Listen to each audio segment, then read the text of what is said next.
know if a man black wrong and you black it too, how she always be watching you.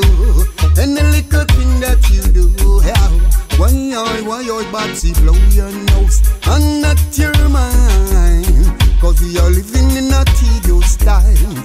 Mankind, don't you tell no lie. Why blow your nose and not your mind? Cause we are living in a tedious time. Babbzy not telling no lie. Why righteous man, Babbzy won't understand. Yet a righteous man is so hard to find. So I wonder who's gonna stop this war and crimes. Oh yeah, there are some people can't do things on their own. Yes, they have to wait till Babbzy come home. Yes, you have to learn, then you will earn. What's up, everybody? Your girl Babbzy here in the place. Let me know how the audio sounds, how everything sounds, and ting and ting and ting and ting and ting. You understand? I have a new microphone. So, YouTube and Facebook both running at the same time as per usual. YouTube, big up Chaddy Murray TV, Rachel Harris, Juliana Jules. What's going on over on the Facebook world? Let me see what's going on there. Zakia Lion, Angela Anton, Stephanie Waith, Marlene, Ron Hooper, Angel Eyes, Tuana, Portia, you can't done with me ever, to lie. Sammy from Atlanta. Where you guys are representing? What city, state, country, continent, world? Let me know. You know how this thing goes. So, you know, this is the Caribbean weekly news segment, and I wanted to do a clarification based on something that happened last week. A lot of Jamaican people were very upset with me because I said that, well, I was reading the article about the Mexican company and Norman Manley Airport. So just for clarification purposes, this Mexican company does not own Norman Manley Airport. They are running Norman Manley Airport. So I guess the article that I was reading from didn't really specify that too clearly. So, but I will take full, responsibility for miscommunicating what actually transpired. So the Mexican company that we were talking about last week, they are going to be running Norman Manley Airport. They do not own Norman Manley Airport. So just to put that in there, Black Power 187 TV, big up yourself. So a lot of people were very upset about that. Just letting y'all know that that's what it is. You could ask Giz, you understand? So DMR, big up yourself. We have a lot of things to go through this week, and plus I want to talk about something that I've been being hounded on. But let's get into the news that's been going on and stuff like that, because I know you guys want to know a lot of the things that's been happening, etc. and whatever. By the way, drop your flag, please, so I can know where you're representing. Where is you representing? So in Barbados, we have a police officer in custody. Police in Barbados are confirming that lawmen in the Northern Division are carrying out investigations into a number of matters, and Constable 1860 Derwayne Cumberbatch, who is currently on suspension from police duties, is assisting them.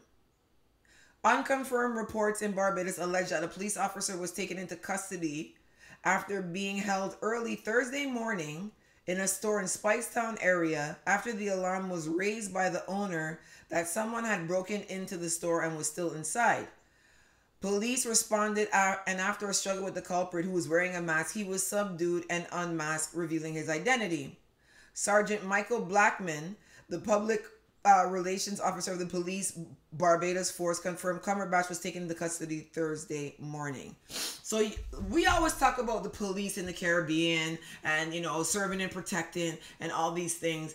You know, right, that something got to be bad if police are in stores robbing them, right? What kind of salary are these officers getting that they're in stores stealing? Or do they have a drug habit that they're trying to why are you in a store robbing a store and you're police? what kind of money do these people get that they got to be doing stuff like this? Or are they on crack or some shit? Like, real talk. That story stuck out to me because I'm like, you know, you're always hearing about the police and corruption, and I'm like, but you're in a store stealing people's things? I don't understand what you're doing. I do not understand what you're doing. I'm glad that they held on to the man, and at least they're investigating, because a lot of times they would just let shit like this go. You know what I mean? Who's that complaining? Hi, Victorious Empress. So sorry, guys. My allergies this week is like... And I'm trying to detox from taking medication. So that's why I haven't been feeling so great. So, but I appreciate the love that you guys stick with me and do ting and ting and ting and ting. So this story was very interesting to me too. The date is set for the trial of former government minister of Barbados. Hey! A United States federal judge has set June 24th next year as the date for the start of the trial against former Barbados minister Donville Innes, who has pleaded not guilty to money laundering charges. So if you guys didn't hear about this, a minister from Barbados was held in America. Like, when he got there, stepped off the plane, FBI was there for his black ass. So the 52-year-old former minister of commerce,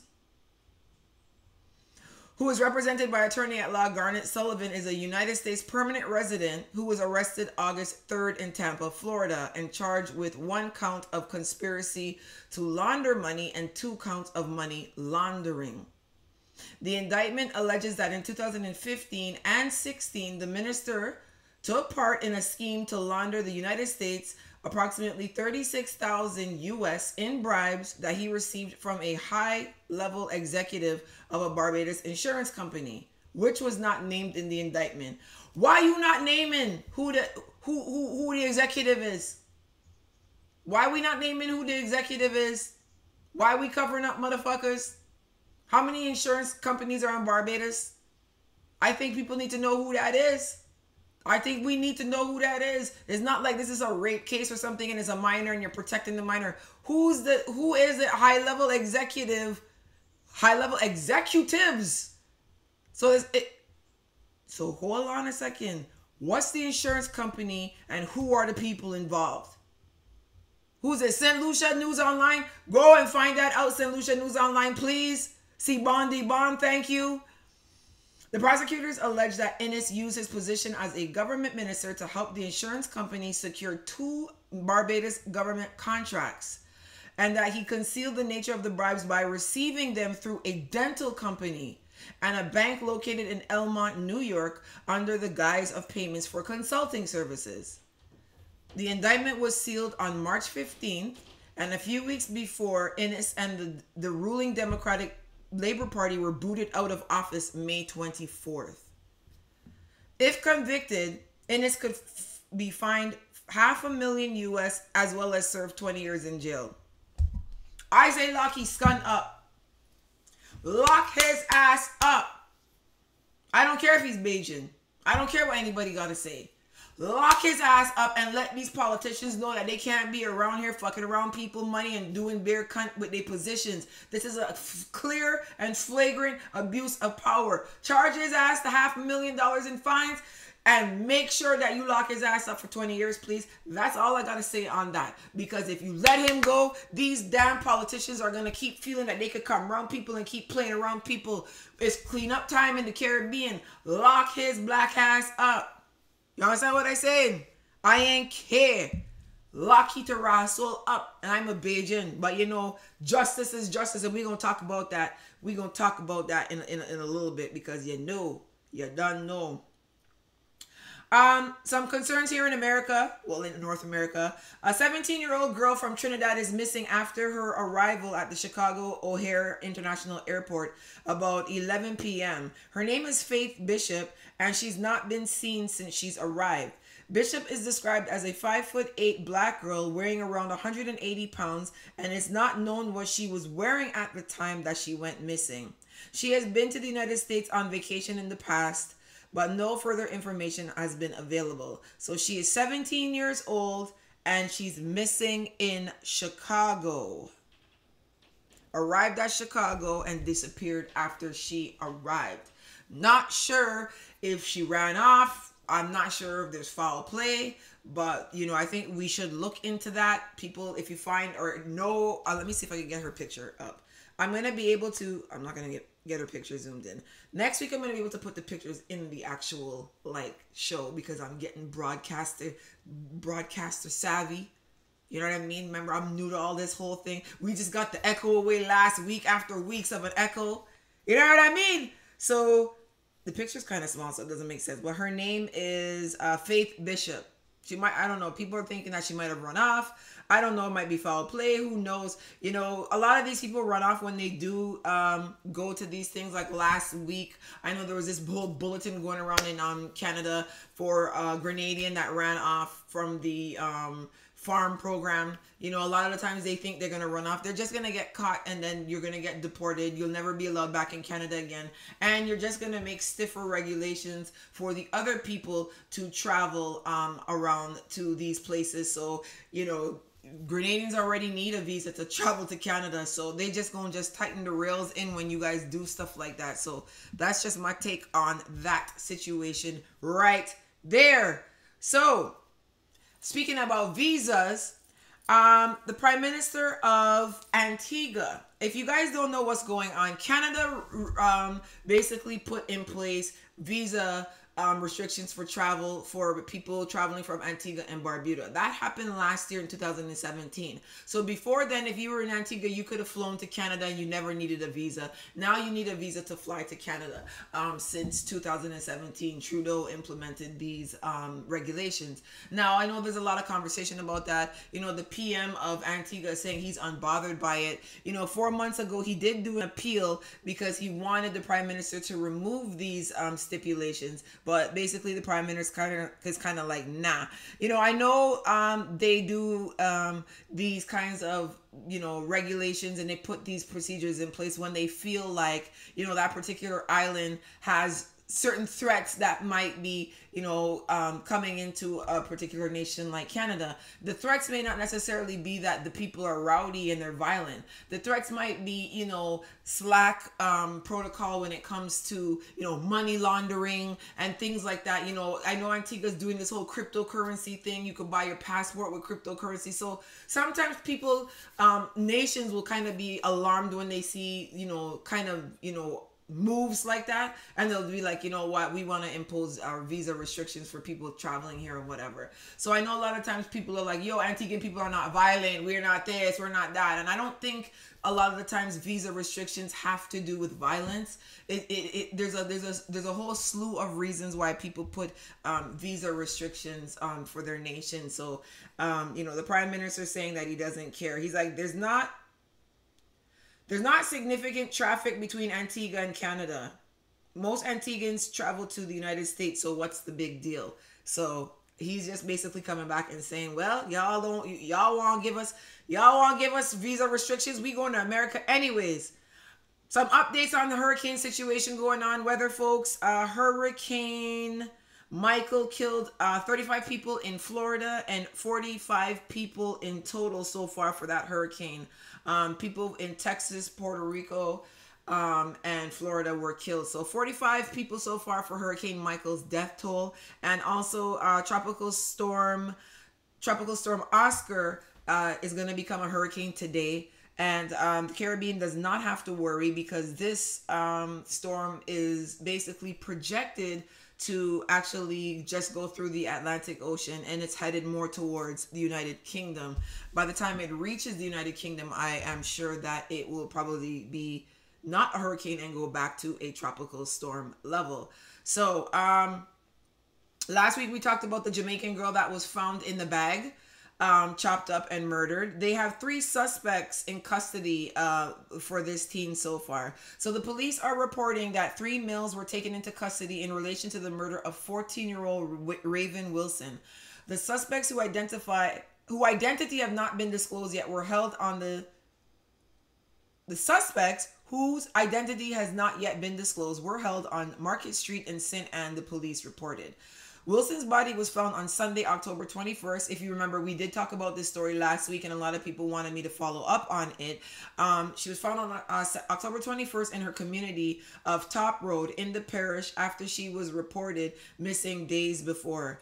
Reports from the St. Anne's Bay police are that residents discovered her body about 6:30 a.m. and summons them. The responding officers and Raven's body was seen in a garbage bag with a wound to the face.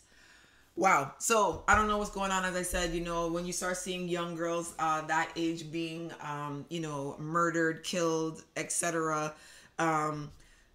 kind of sad situation. We don't really dive too deep into these stories into Jamaica because then people are real sensitive when it comes to these kind of conversations. I'm going to talk about that in a minute. But then there was another story that was sent to me, a double murder of Couple Rock's Betheltown community in Jamaica as well. The vicious murder cycle, which has become an unfortunate new norm in Westmoreland, has churned out yet another double murder, with the killing of a common law couple in the Betheltown community on Wednesday night.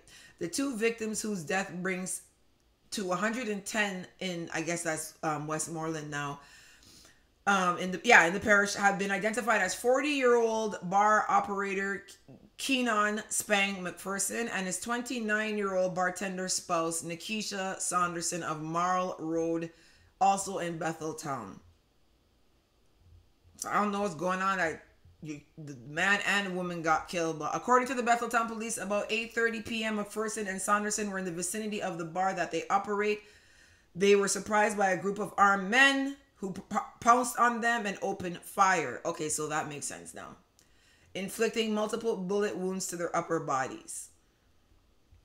So it looks like it's a robbery. Maybe it's a robbery that's being used to cover up some other scheme. I wanted to talk a little bit about that today because, I kind of always do a little part where I say, hey, think about this. Some of the things that I see people, talking about and complaining about and ranting and raving about it when it comes to justice. I think a lot of us, especially in the Caribbean, have a very warped mentality and a mindset of what justice is. Justice is not freeing Bill Cosby because Harvey Weinstein is not in jail. Justice is going after every single person that infracts and ensuring that they do receive some form of punishment for their infraction. So I see so many of you talking about, free cartel and this person, this, and you can't look at justice like that.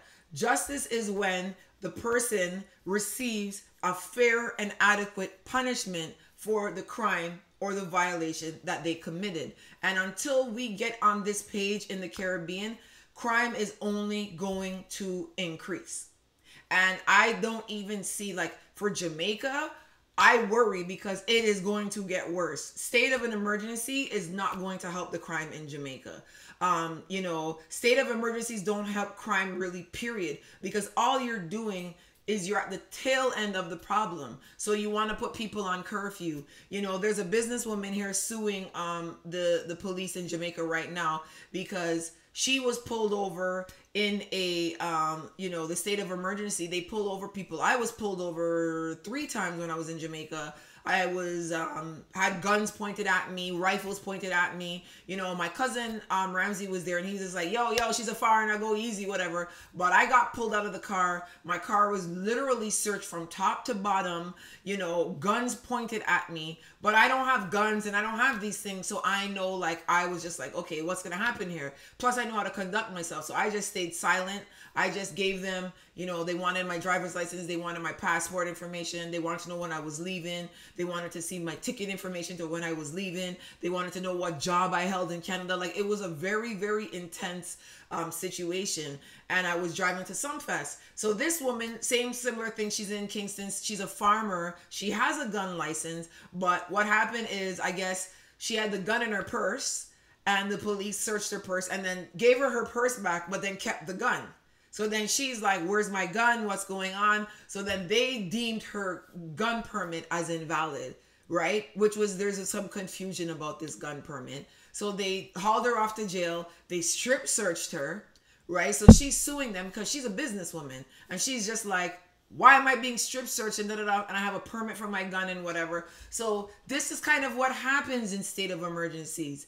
You start to then interfere with the innocent people, right? Innocent people who are just going about their day normally. The average person in Jamaica, you know, Trinidad has had state of emergencies as well. The average person is just going about their life normally, and state of emergencies basically harass innocent people, right? And yeah, you're finding guns, and yeah, you're finding the odd criminal, but you're basically terrorizing your entire society, right? In the process. And you have a state of emergency in place, but people are still being murdered. Two people are killed in a bar. Like, so I don't believe in state of emergencies, period, because I just don't think that they work. I just don't believe that they work. I feel like crime is something that has to be tackled from a social level, because there is a problem why men are killing their women because they decide that they want to go on with their life or not want to be with them, or there's something wrong, and you're just at the end level of what's going wrong. You're not at the beginning to find out what is going wrong, and that's where everybody needs to be. All of us need to be at that stage where we're like, what is happening to people? What is going on with people? Why they're behaving like this? Instead of being like, well, let's just lock down everything. And like, do you know what I mean? Like, that just makes more sense to me. And like I said, people are going to be like, shut the fuck up, Babbzy. What are you talking about? You know, I'm a process engineer for my 9-to-5 job. And as a process engineer, right? Basically, I'm brought into organizations when they're finding that they're having a lot of financial burn, financial waste in a particular process. So I have to look at the entire process from start to finish. And a lot of the times when I'm brought into these organizations, they'll be like, here's the problem. The problem is da-da-da-da-da. But then when you investigate, it's like, actually, it's your lazy ass administrative assistants that are doing this whole thing wrong that's fucking up the whole process. So it's like they're spending money at the end trying to fix, you know, what the output is. But the problem is at the beginning where the input is. And that's why I think like that, because I say, you got to look at what the hell is wrong with these people that they're doing this, instead of just terrorizing everybody on the end and saying, well, we're trying to stop crime and alleviate crime. You got to kind of look at the whole thing, people as a whole, and why are some people going off and murdering young girls? What is the psychology behind that? Instead of just being like, okay, well, you know, 20 years for you and 20 years for you. When they're in jail, find out how they grew up. Find out what's going on with them. Find out why they turn like that. That's how you kind of get an understanding. I don't think Andrew Holness or Keith Rowley or anybody has a clue why crime is happening. So if you don't know why it's happening, you can't stop it. Like, do you know what I mean? It's like if you're sick and you're taking medication and you're just taking, and you're not getting better, something else is probably wrong, and you should investigate that. And that's just how I feel about looking at crime in the Caribbean overall, right? If you ignore crime, it does not go away. And I'm not picking on Jamaica, but I want people to understand, like, Jamaicans have been ignoring crime for years. And they're getting mad at people for reporting it and talking about it. You know what I'm saying? You know, people are going to discuss things that they see, and you can't control that. The majority of the free world, they think freely. So if they see something, they might pass their judgment on it, rightfully or wrongfully. But that's how it goes. So in my mind, I'm like, well, instead of Vybz Kartel being mad at Wendy Williams for talking about bleaching, right? I didn't talk about the whole bleaching situation going on with Spice and everything. That's the other topic I wanted to talk about.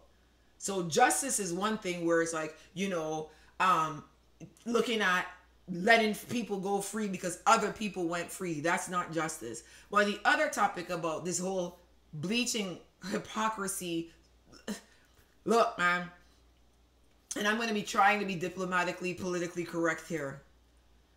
Anybody that has discussions about complexion, I feel like you have nothing going on in your life. I think if you're talking about the complexion of a person, you must be some trust fund, rich ass motherfucker living in the Hamptons with nothing to do.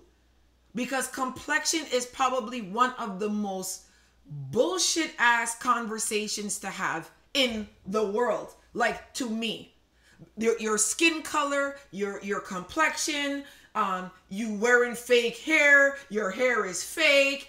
What the fuck is wrong with you people that this is important to you? How Babbzy perms her hair and what color her hair is. You're out here talking about you don't like yourself. You want to be a white woman. Nah, bitch, I'm bald. I have a big asshole right here in my head with hair about this long. And if I come and show you that, you're going to laugh at me. So let me wear the people Malaysian hair that looks good so that you don't fuck with me. How about that? Why are you so concerned about Spice's complexion? Why? Why are you so concerned about anybody's complexion? I changed my lighting for my actual vlogs, and all you see is comments beneath. You're bleaching, you're bleaching, you're bleaching. How am I bleaching? I changed my lighting. And it's fucking aggravating to see that there is so much shit going on in this world, and you're worried if Spice is bleaching or not. If Spice is bleaching her complexion or not. What are you worried about Spice's complexion for? Who cares what color Vybz Kartel is? If Vybz Kartel's son is bleaching, then that's a parental issue that Vybz Kartel has to take up. I don't care. Why do you care so much? Why do you think that light-skinned people are prettier than dark-skinned people? Why do you think, like, what is wrong with you people? Like, this is so low of a conversation for me from an intellectual standpoint. It's annoying. I hate this conversation. That's why I didn't talk about it. Now, I know certain places complexion issues are worse than others. If you look on my channel again, you will see the people who predominantly disrespect me for being dark are Jamaicans. Now, listen to what I'm saying. I'm not saying all Jamaican people have a problem with dark-skinned people. I'm saying to you that of the people who disrespect me on my channel for my complexion, it is 99.999% times a Jamaican person. So obviously there's some complexionism issues going on in Jamaica. That's not how it is in the rest of the world.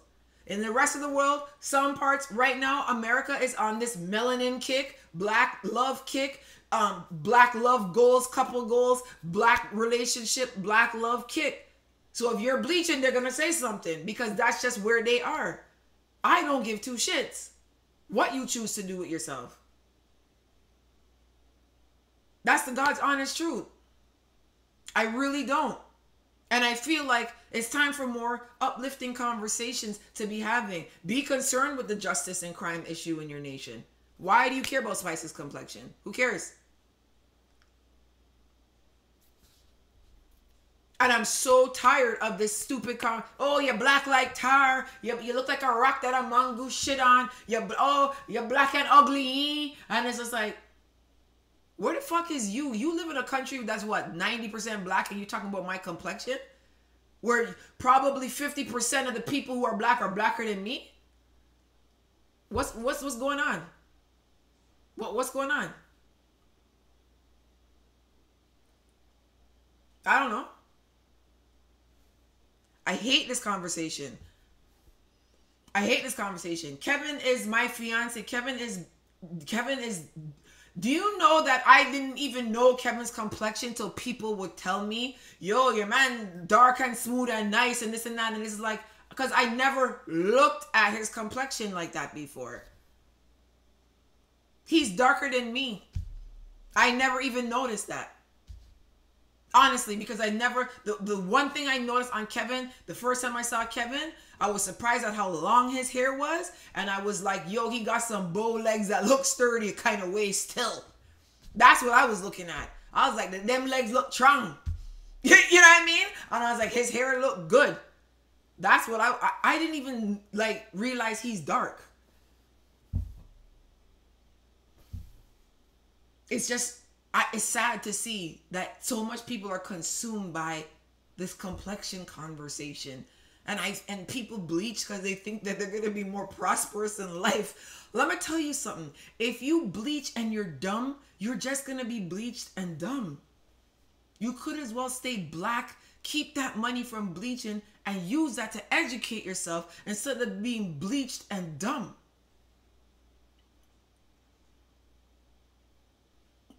But if that's your choice to bleach your skin, go ahead. Do your thing. I think that there's more constructive things you could use with that money than bleach. That's just my opinion though. Because I don't think your complexion is going to get you anywhere. I work in an organization where I'm the blackest person on the floor that I work on, right? There's not a lot of black people that work with me. When I have meetings with these IT guys and we got to talk about SQL queries and we got to talk about, migrations and stuff like that, no one is looking at the fact that I'm black. Everybody's looking at the fact that I'm finding SQL queries that's going to make migrations easy. Like, nobody cares about race and complexion. If I was light skinned and I didn't know SQL and migration, I wouldn't have the job that I have. Your job, if people are still in a world where your complexion makes the job that you're going to get, it's unfortunate. But there's no difference between a person who's light skinned, a person who's white, a person who's Indian, a person who's dark, a person who's dark Indian, a person who's dark black. Like, I feel bad for some of you. I feel real bad for some of you because if Spice's complexion could really grab the attention of so many of you for days, and you want to know she's bleaching for real, and you want to know this and that, who gives a fuck if she's bleaching for real? Oh, because it would be so sad. It would be sad that somebody you don't know, you've never had a conversation with, who's not related to you, who has zero influence on your life, it would be sad for you to know that they bleach their skin. Boy, I wish I lived like y'all. I got problems out here. I got dogs trying to shit on my lawn. I gotta shoot my neighbor and threaten my neighbor to not let that damn dog shoot on my lawn. I got the Pickering friggin' driving people trying to give me a ticket for parking in my own driveway. Like, I wish I could sit here and bicker about Spice's complexion. I gotta pick off the last few apples on my tree because they got worms and it's winter. Like, I got things to do. I still got half a backsplash to put on there and to paint them cabinets. See them cabinets right there, so? Them was supposed to be white from July. And my mother cussing me all the time. You see up top there? Right there? That's supposed to be gray. And it's white and that's peach. And so I ain't nowhere near so what I'm supposed to be having done. I don't have time to talk about Spice's complexion. Thank God the people send the damn stove. Because my mom was cussing me every day using the 2 burners. I got problems. First world problems. I don't have time to worry about Spice's complexion. So just think about that, people, man. Real talk, man. I gotta make these cabinets white. I don't know if can you see. Oh, I gotta go the next way. I don't know. You can't see the microwave. I got the damn black stainless steel microwave right behind that light. This is supposed to be gray, right?